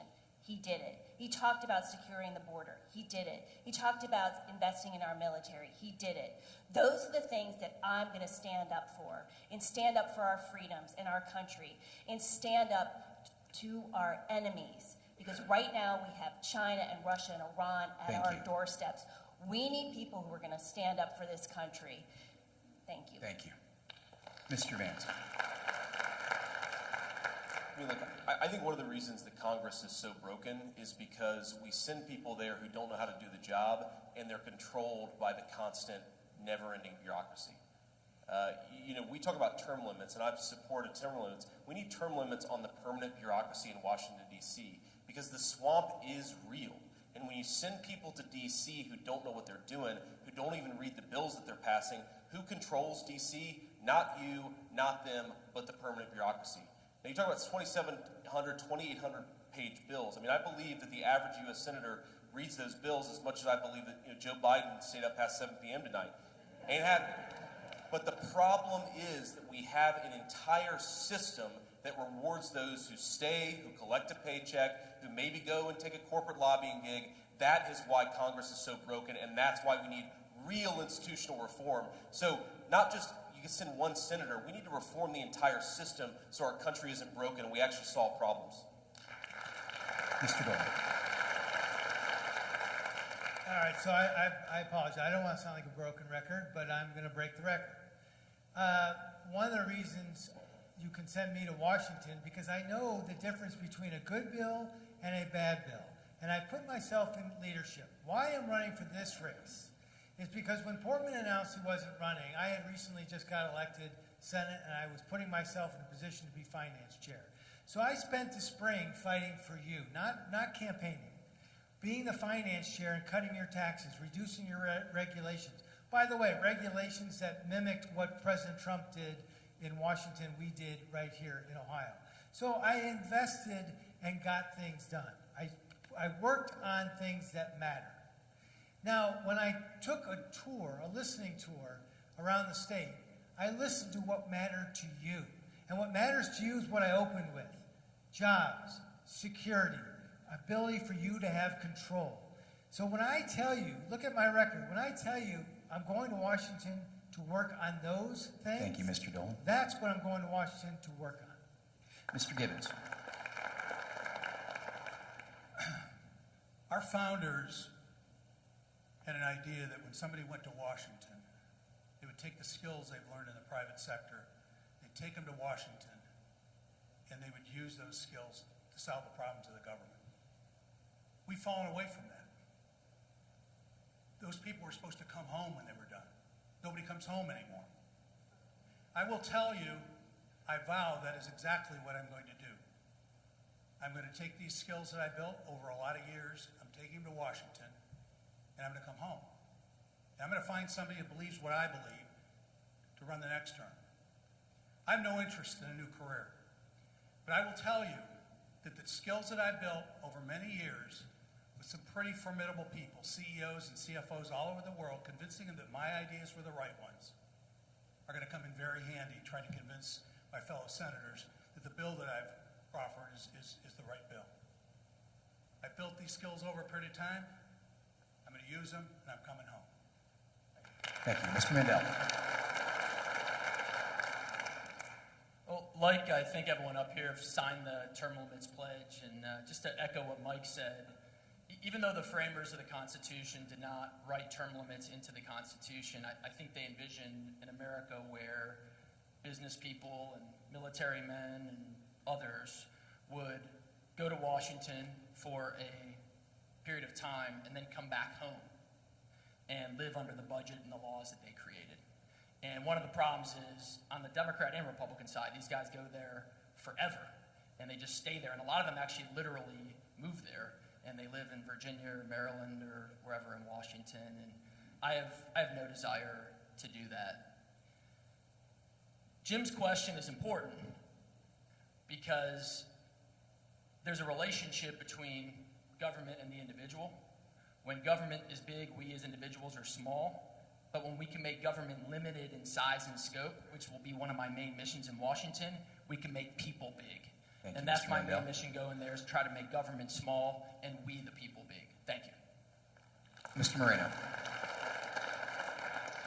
So in terms of why I'm running right now, it's very, very, very simple. If we lose this next election and the Democrats gain more power, say goodbye to America. And I don't think that job of saving this country can be left to people who all they've done their entire life is be in public office. We've seen that movie already. That's why here I'm telling you, and I've said it all over Ohio, I'm taking the following pledge, which is I will take my salary and I will donate it to charity. I will not take a government pension, and I will serve 2 terms. And also, I'd ask all of you to take a look at what we've done. What have we accomplished? It's one thing to talk about issues. It's a whole completely different skill set. Believe me, I've employed lots of talkers. It's what have you done, right? What have you done? That's what I'd ask all of you to take a look at. Because you can say you're going to do something in D.C. Have you ever done something in the past? And I sadly say most of the times, the politicians, the answer is no. Mr. Pakita. I guess we're standing up now. I've spent a lot of time talking to Jim Renacci. Spent an hour and a half on the phone with him last week. And he's absolutely convinced there's no way to fix Washington. I don't agree with him, and I respectfully don't agree with him because I think he's got a lot of good insight to give about being there. What I will tell you is, I think we need a business approach. I think if you don't have sound business management principles, you can't make change in Washington. You have to go along to get along, like Bernie said. Mike, Bernie, and I are used to doing a couple of things, which we need in Washington. We need zero-based budgeting wherever we can get it, and we need a project mentality to what goes on there. That's sellable. I could sell it to you. I could sell it to other senators, right? Zero-based budgeting. Every year you come to us and you tell us, what are you using the money for? What did you use it for? What value did you deliver? And then in terms of projects, there's a start and an end to them. They don't go on forever, which is a way to get at that deep swamp and bureaucracy.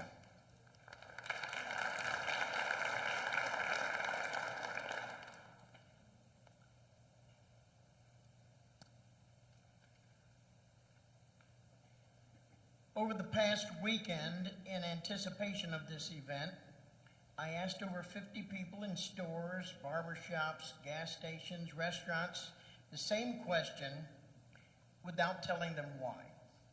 If you could ask candidates running for U.S. Senate one question, what would it be? Overwhelmingly, it was this basic response: how can voters have any confidence that the candidate will be the same person as the office holder? What is your response? Mr. Vance, you start. Yeah, an important question, obviously, and I think that, for me, the answer is really about judge me by my enemies and judge me by my friends. If you look at what the left says about me, if you look at the way the liberal media attacks me, I think they attack me more and more viciously and more aggressively than any candidate running in Ohio, but maybe any candidate running in the midterm election in 2022. Because the thing that makes people go soft when they get to Washington, D.C., I believe more than them being bad people or more than them just not having the character, it's because they care more about the approval of the press and people who hate us than they care about the approval of their own constituents. That is what, if you look at this campaign, if you look at the way the press is attacking me, I will not bend, I will not fold, I will not let them bully me, because I'm going to D.C. to serve all of you, not to serve them.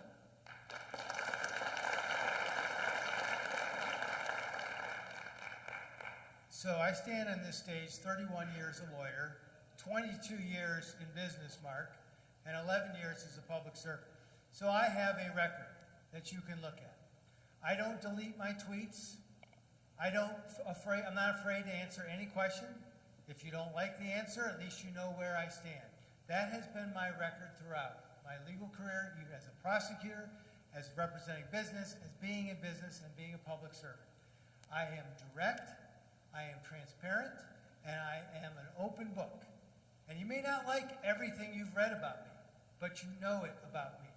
I am the same guy today standing on this stage that I was a week ago, a month ago, 4 years ago. As we come out of the new year and this campaign heats up, pay attention in this race to statements that were made years ago, to dodging questions today about what you stood for yesterday. It does matter. It's not unique. Thank you, That's what people want to know. Who are you electing? And I can tell you, you know what you're getting with me.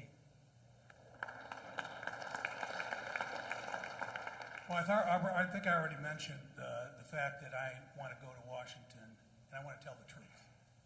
We don't hear the truth much anymore, and you have Republicans that don't tell the truth because Mitch McConnell said don't tell them the truth. And if you do tell them the truth, we're not going to help you in your next election. Politicians go to Washington, the first thing they do, they like the life, they're going to get rich, they love it, and they want to stay another term. I guess it's human nature. I don't care about another term. I care about one thing, getting something done in 6 years so my kids and my grandkids have the same opportunities I had when I was their age. Because that's going away. And we need to begin to tell the truth. And we need to do some bold things about getting this country back to what was envisioned when our founders wrote the Constitution. We've rejected the Constitution. Our Supreme Court's allowed us to do it. Thank you, That can Mr. be Gibbons. changed by legislation.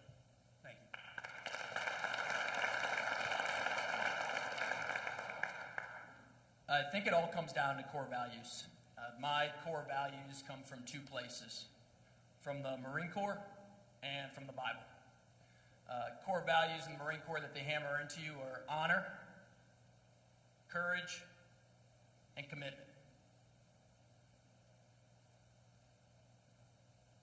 In the Bible, there's so many areas of Scripture we can reference from which we derive our values. But I believe that America was founded on a bedrock of Judeo-Christian values, not Muslim values, not atheism, Judeo-Christian values. And one of the main differentiating factors that separates that Judeo-Christian ethic from these other belief sets is our acknowledgement of good versus evil and our willingness to fight for good over evil. Thank you very much.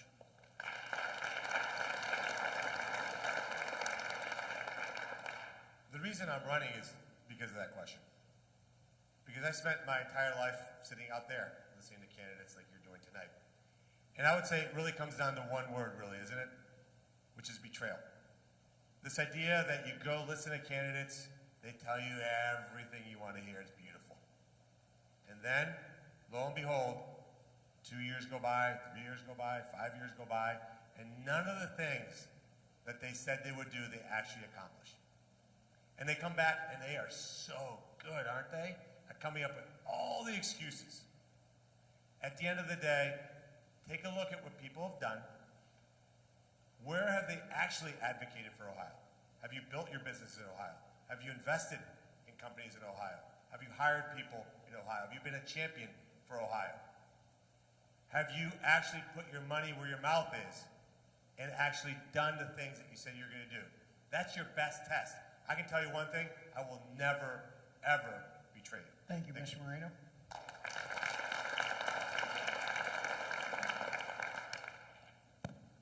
Why do people flip-flop? We've got two examples up here on the stage right now. It's money. JD's got money from California, venture capital, Silicon Valley, $10 million. Then we've got Josh, who's got Club for Growth money. They're running ads against JD. Now, do you think millions of dollars come with no strings attached? I mean, if you do, I've got some swampland in Florida I'd like to sell you, okay? I can tell you, there are no strings with me, right? I've made my bones. I sold my business. I came from a lower middle class family. At the end of 2019, I didn't like what Rob Portman was doing for Ohio, so I registered to primary him. Primary a sitting U.S. senator with that kind of power and money. Nobody else up here can say that. Nobody. I will also tell you the ORP, the Ohio Republican Party, is corrupt. Mike DeWine should not be reelected. He should be investigated. Investigated. Thank you, Mr. Speaker. And Rob Portman has failed Ohio. You know, I always like to quote Margaret Thatcher. If you want something said, ask a man. If you want something done, ask a woman. A lot of these guys up here will tell you that they were in the trenches fighting for President Trump. They'll tell you that they've been, an outsider. A lot of them have been insiders and career politicians.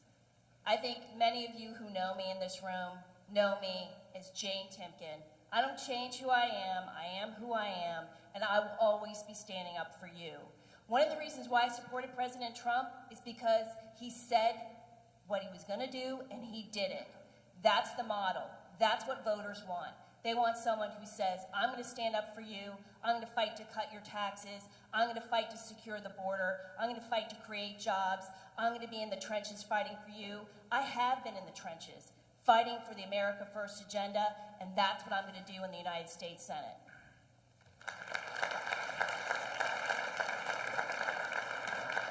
Thank you.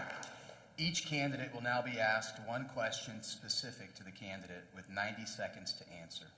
We'll do this in alphabetical order, beginning with Mr. Dolan and going down the line.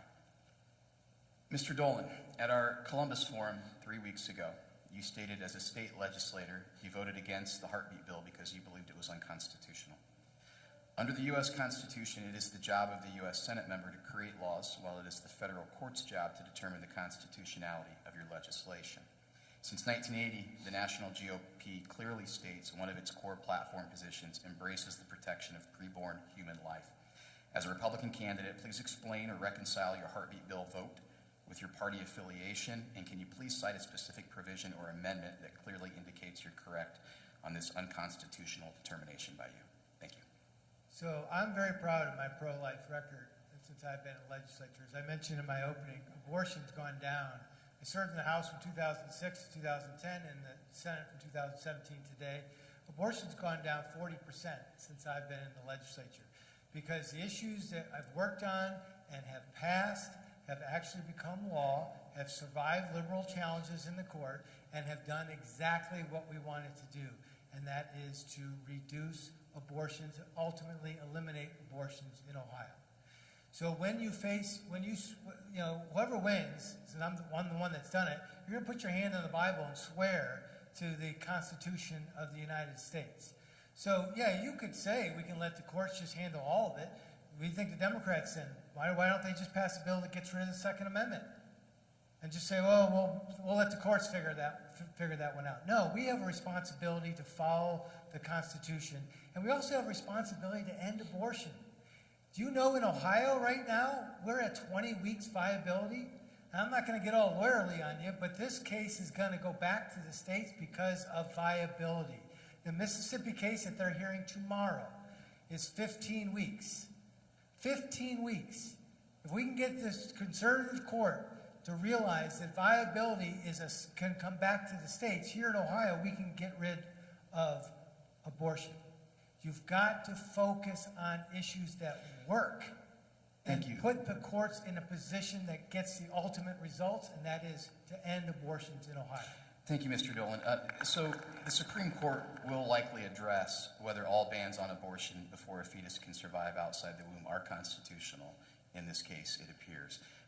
Can you point to what makes the heartbeat bill unconstitutional? I think I disagree with your premise. The Supreme Court is going to rule on viability. Viability is when can the baby live outside the mother. Well, the reason it's going to go back to the states is because we are so blessed here in Ohio. We have great hospital systems, so maybe our viability ultimately could be 10 weeks, 9 weeks.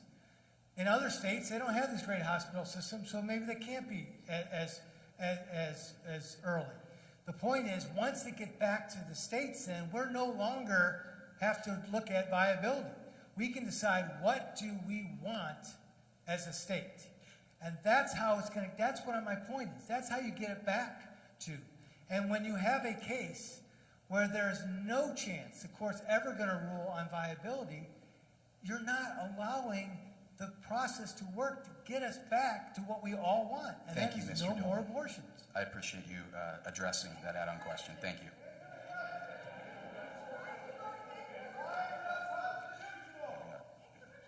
Because the viability of the issue in the heartbeat bill is at conception. And as much as I may believe that religiously, if you want abortion to be over, then you need to return it to the states. So Senator Lang and these representatives can vote for it. If you want to just wave back at me and turn it over to the courts, what's happened since 1974? Anything? Nothing. We need to get it back to the states. Thank you, Mr. Dolan. Mr. Gibbons, past statements you've made on globalization seem to contrast Trump's America First economic message. In 2005, you told Crane's Cleveland Business that then congressional representatives Dennis Kucinich and Harriet Tubbs were harming the city by fighting the forces of globalization. How do you reconcile that commentary with the idea that you support America First? Well, first of all, that was 2005, which by my calculations is 16 years ago. We had a completely different situation then. We can change manufacturing in America through two steps. Lower the corporate tax rate to the lowest rate in the world, which maybe even some of you wouldn't agree with, but that is exactly one of the things that is calculated every time a company moves a manufacturing facility overseas. And cut back on regulation. A lot of regulation is meaningless. All it does is hassle businesses. That can change everything. In 2005, it was a different world. We had a friendly China at that point. In fact, we had all bought into it. I bought into it, incorrectly, of course. I didn't realize that they wanted to conquer the world. And frankly, I didn't realize that they would be able to pull it off the way they've done it. They didn't conquer the world yet, but they've got a thriving economy. I believe, and I'm a fan of Milton Friedman, that communism and capitalism cannot exist side by side over the long term. And I believe it will fail. The problem was, and the problem still is, that our government's involvement, the heavy taxation, the way they put these burdens on corporations, is at that time, you had to make the decision to manufacture overseas. It's no longer the case. I believe there's ways to do this. Thank you, I want to Mr. get Gibbons. to the U.S. Senate to make sure that we enact those things. Thank you.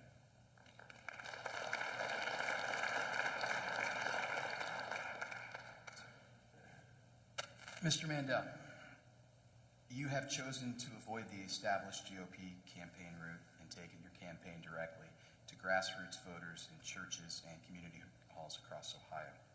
Your campaign has avoided traditional GOP leadership groups across the state as a consequence. Two-part question. Has your anti-establishment and criticism of Republicans, calling them squishy establishment and anti-American at times, and Democrats, sometimes calling them Marxists and communists, alienated you from moderate Republicans and independents that you will need in the primary, understanding that typical GOP donors may lack numbers but supply ample funding during campaigns? Thank you. I've definitely alienated myself from the Republican Party establishment. I mean, Jane Timken, who was the party chairman, can't stand me, and it's all right. It's all right. It's all right. I think we are honored by our friends, but distinguished by our enemies. And the fact that these squishy rhino Republicans all over the state of Ohio hate me, badge of honor.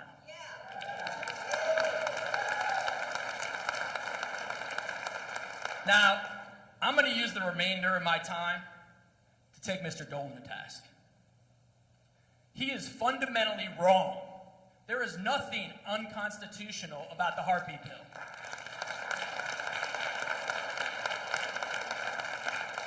For anyone who believes that life begins at conception and ends at natural death, we all know that the heartbeat bill is absolutely constitutional. About 10 years ago, when the heartbeat bill was originally introduced, you had all these politicians in Columbus who campaigned all around the state on being pro-life. So I went out there and I said, I'm going to be the first statewide official to be for the heartbeat bill. I started charging forward, working with Lori Byers and Candace and others, and I looked behind me because I thought there'd be this army of Republicans behind me. Gone. This isn't about Republican establishment and party, Chairman. This is about the people standing up for life and standing up for the Constitution. Thank you, Mr. Mandel. Quick yes or no question, Mr. Mandel. Quick yes or no question. So you are not alienating, and this is not causing a rift in fundraising for you, yes or no? I mean, as far as fundraising goes, I mean, Mr. Gibbons is worth hundreds of millions. Mr. Marino, who's a used car salesman, is worth hundreds of millions. Mr. Paquita is worth tens of millions. Mr. Mandel, yes or no, Ms. Timken's please. worth tens of millions. And so we're going to have the smallest war chest in this campaign. So I think all of them will outspend us. But for me, it's not about money. It's about people. They've got the money on their side. We've got the people on Thank our you, side. Mr. Mandel.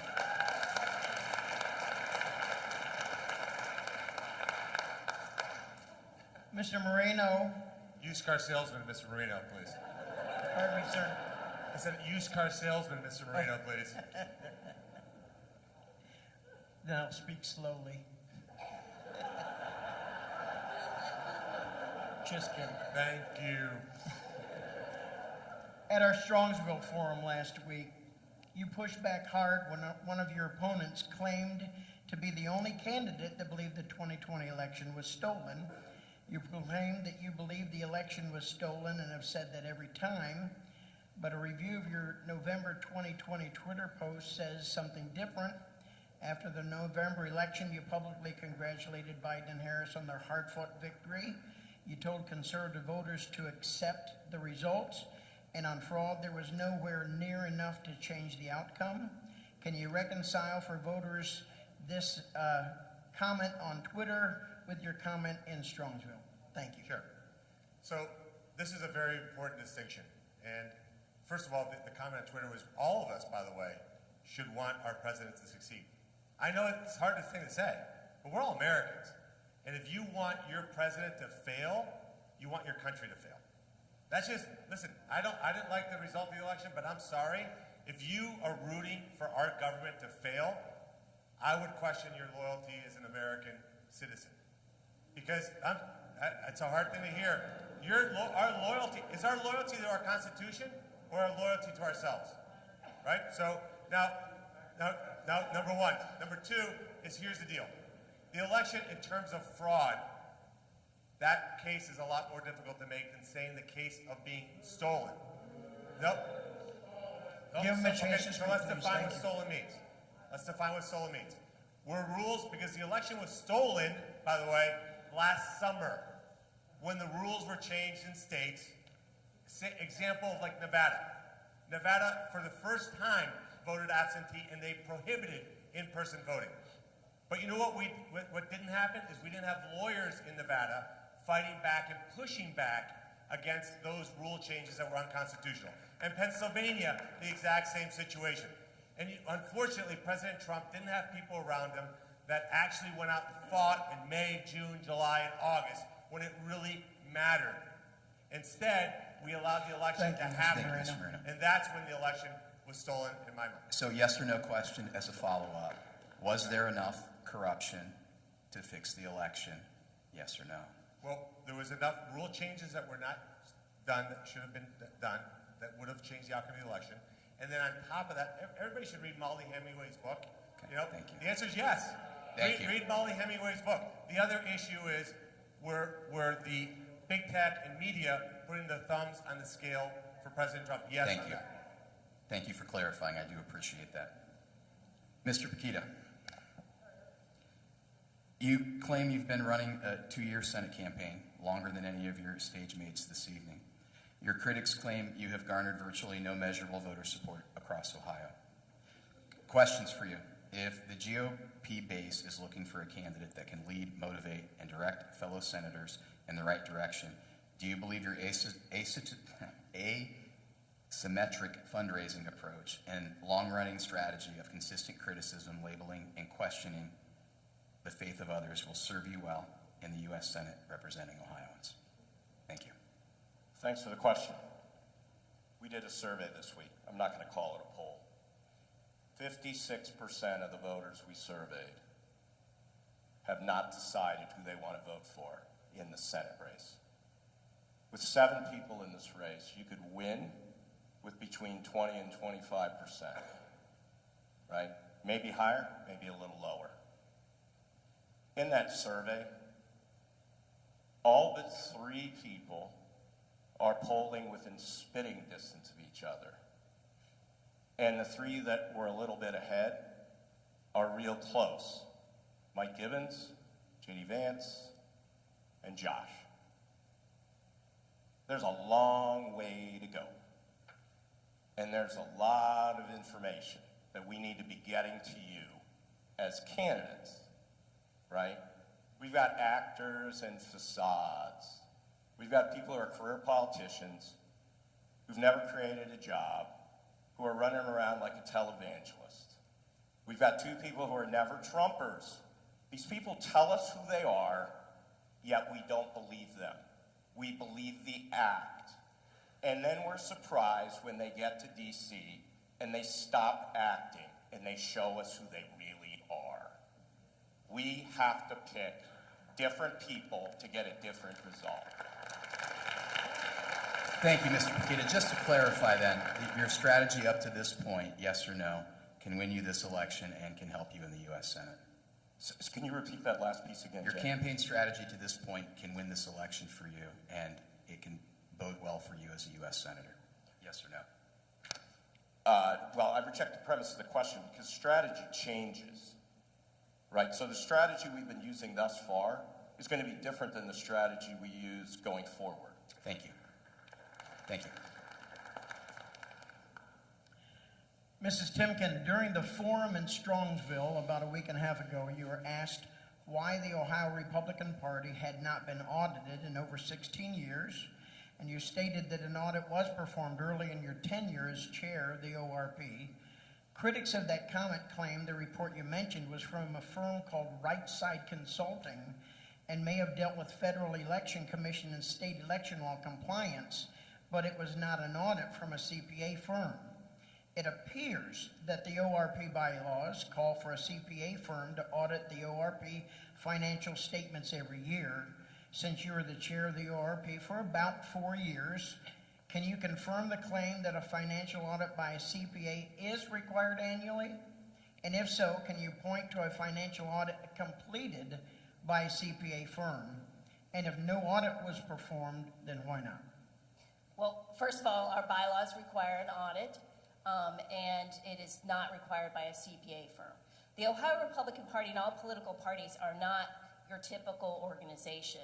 And I am proud of my record as the chair of the Ohio Republican Party because I took on John Kasich's corrupt chairman.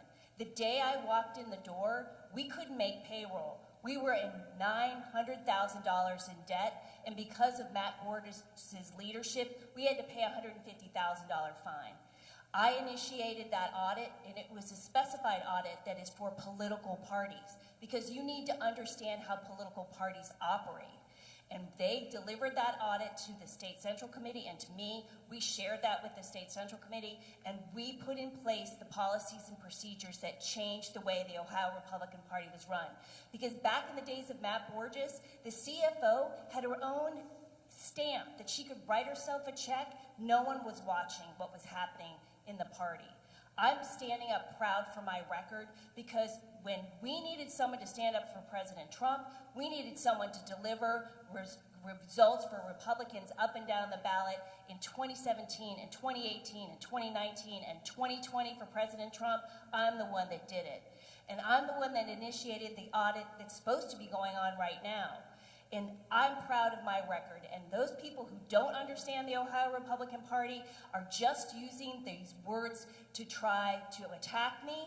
And I said, bring it on, Thank you, because I Mrs. won't Timken. back down. I'm proud of my leadership. I delivered victories up and down the ballot, delivered for President Trump. Thank you. As a follow-up question, was the firm obtained by the Ohio Republican Party, was it CLA? And did they step away from the audit agreement and call them unauditable? And is that the same firm that handles your personal accounting work? First of all, there's been allegations that CLA audits my husband's firm's accounts. That's not true, so that's wrong. There's another partner at CLA who's worked for family businesses. That's true. But let me tell you, I did not choose the audit firm. The audit committee on the State Central Committee voted to choose that audit firm. And I don't know what happened between the time I left and why CLA decided to leave, but let me tell you, there's people on the committee who were harassing the auditors on a daily basis and cost the party $8,000 in billable time because they would not stop harassing the auditors. It's supposed to be an independent audit, not affected by State Central Committee members, and that's why those auditors walked away. Thank you. Mr. Vance, you have a documented public broadcast and social media record illustrating what used to be a disdain for former President Donald Trump. You not only criticized the president, but you identified some of his supporters as racist and xenophobic. Now that you are in the U.S. Senate race, you seem to have done a complete turnaround on your support for the former president and his results.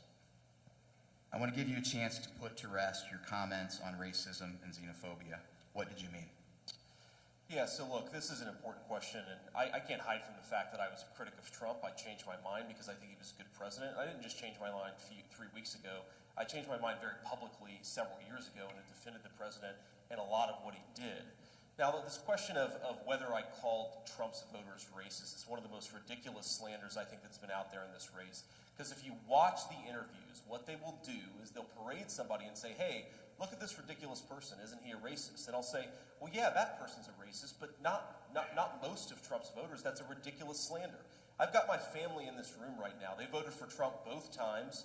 They supported Trump. They told me I was an idiot for voting third party in 2016, and they were right about that. But I did not and do not think and have never thought that the president's supporters were in the wrong. The idea that the president's supporters are bad is the very reason that our politics is so corrupt. The idea you can't speak your mind, you can't talk about who you voted for without being called a terrible name. I stand against that. I fight against that. Now, let me just put this out there. The organization, and I'm sure you've seen the TV ads, the organization that has spent $2 million claiming that I'm a never-Trumper, I'm the worst never-Trumper ever. I voted for the guy last year. $2 million is the same organization that spent $11 million against Donald Trump in 2016. Now, why is the same organization, the Club for Chinese Growth, I call them, spending $2 million against me right now? It's because I support the president's policies on tariffs, on immigration. It's a ridiculous slander.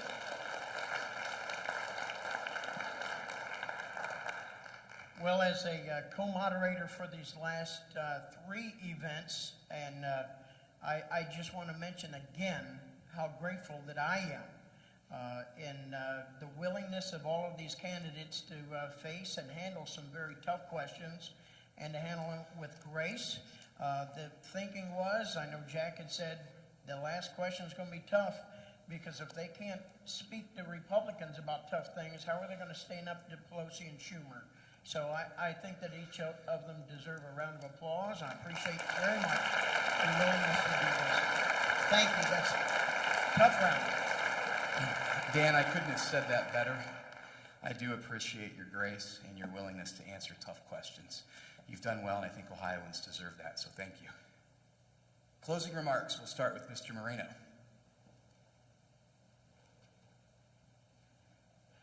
So easier. First of all, let me thank all of you for coming out here tonight. On a Monday night right after Thanksgiving, there's a lot to do. The good news is that you're Republicans and conservatives, because if you were Democrats, you'd be listening to Tim Ryan the whole evening, and that is enough to basically ruin your entire week. All right? You have choices. And I'll say this, I've said it in every forum. Every person on this stage would be dramatically better than Tim Ryan. So that we should celebrate that, because we believe in the marketplace of ideas. You've heard some interesting commentary, some tough questions. What I would say to you is I think the story of our time today is this idea of freedom and liberty. And freedom and liberty is under attack in this country, which is why I'm running for the United States Senate. I'm certainly not doing this because I think it's fun. I'm certainly not doing this because I want to make money, write another book, or be on Fox News. I'm doing this because our country is at peril. And if we don't take this election seriously, and really look into and dig into these candidates, we're going to end up with the exact same results we've always gotten. Thank you for listening to me tonight. I'll be here all night and listening to you. Thank you. Mr. Pekita.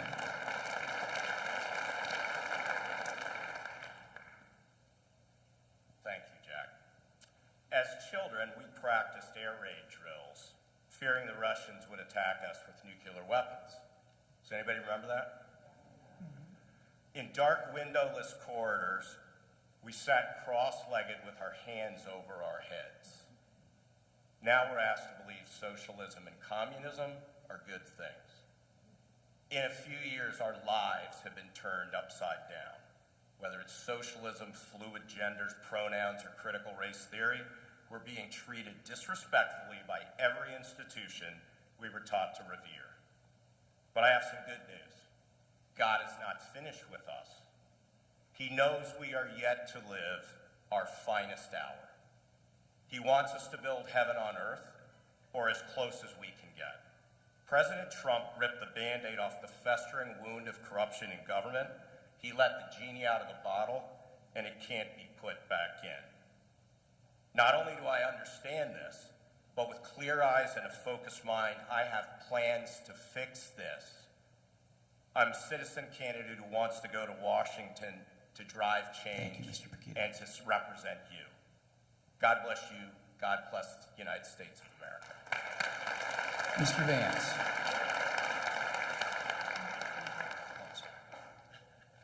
Oh, I have Mr. Vance next. Oh, you did? Oh, Yes, I'm so I thought sorry. you were going- Yes, I'm sorry.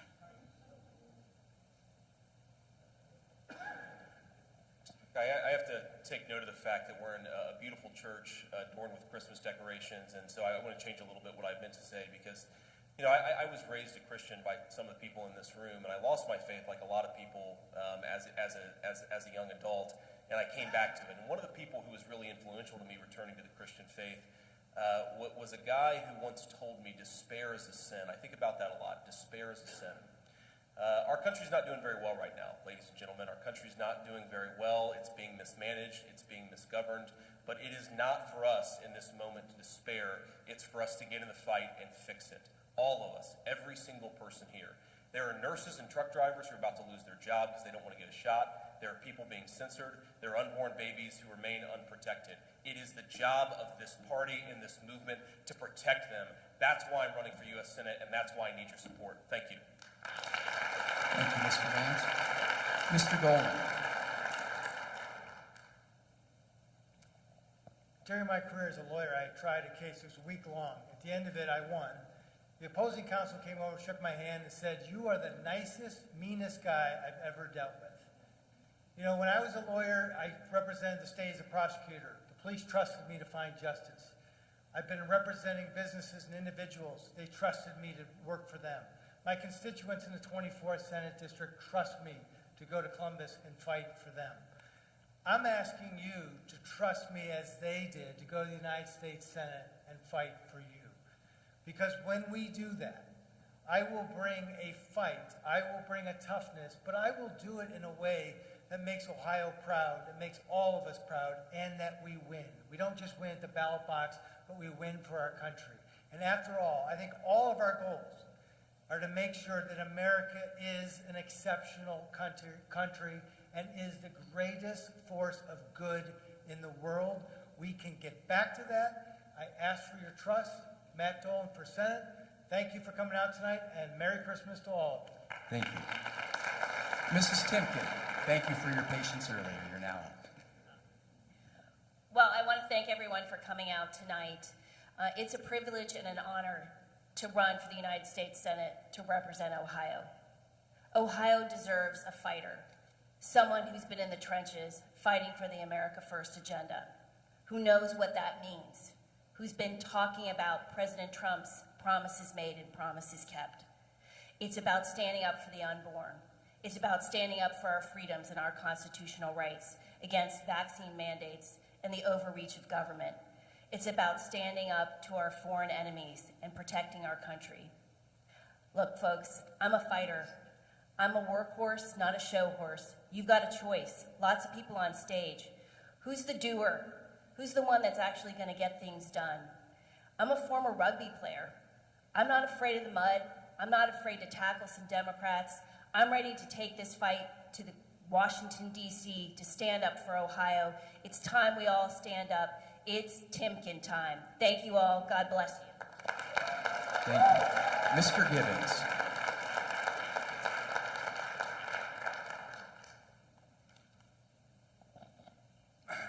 I'm a businessman, I'm not a politician.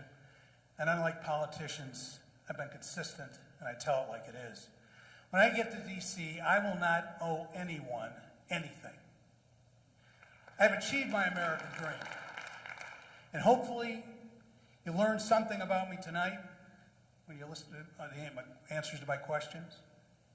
But I'd like you to go home tonight with a little bit more. I believe in America, in the America First agenda.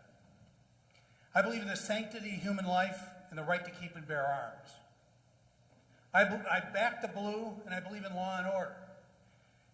I believe in liberty, personal responsibility, and that America is still the land of hope. I believe America is the greatest country in the history of the world. And most importantly, I believe our rights come from Almighty God, not from government. Join me in my campaign. You have a lot of choices here. There's a whole football team running. Read our resumes. See what we've accomplished in our lives. And pick the most qualified candidate. I believe you'll pick me. I'm asking you for support. I'm asking you for your vote. Thank you. Thank you for having me here tonight. Mr. Mandel.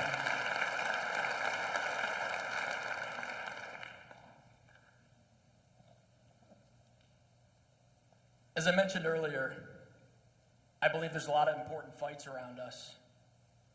Definitely the defeat of communism and socialism in Washington. But as you saw over the past couple hours, I am the only candidate up here that's talking about the fight for the soul of the conservative movement. And there's a fork in the roads. Goes one way, these squishy, rhino, weak Republicans who want to play footsie with Pelosi and Schumer and Biden. That's Mitt Romney, Liz Cheney, Anthony Gonzalez. I'm not going that path. I'm going to Washington to take the other path. I'm going there to be reinforcements for fighters like Jim Jordan, Ted Cruz, and Donald Trump. And when I go to Washington to fight that fight, I will fight it with two documents in hand, with the Bible in one hand and the Constitution in the other. Thank you very much. Thank you.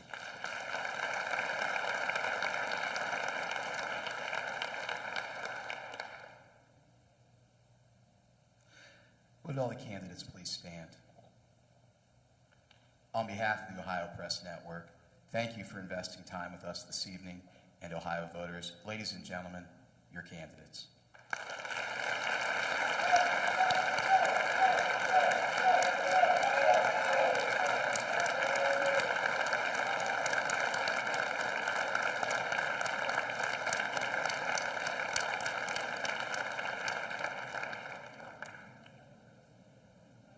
Thank you. Travel safely.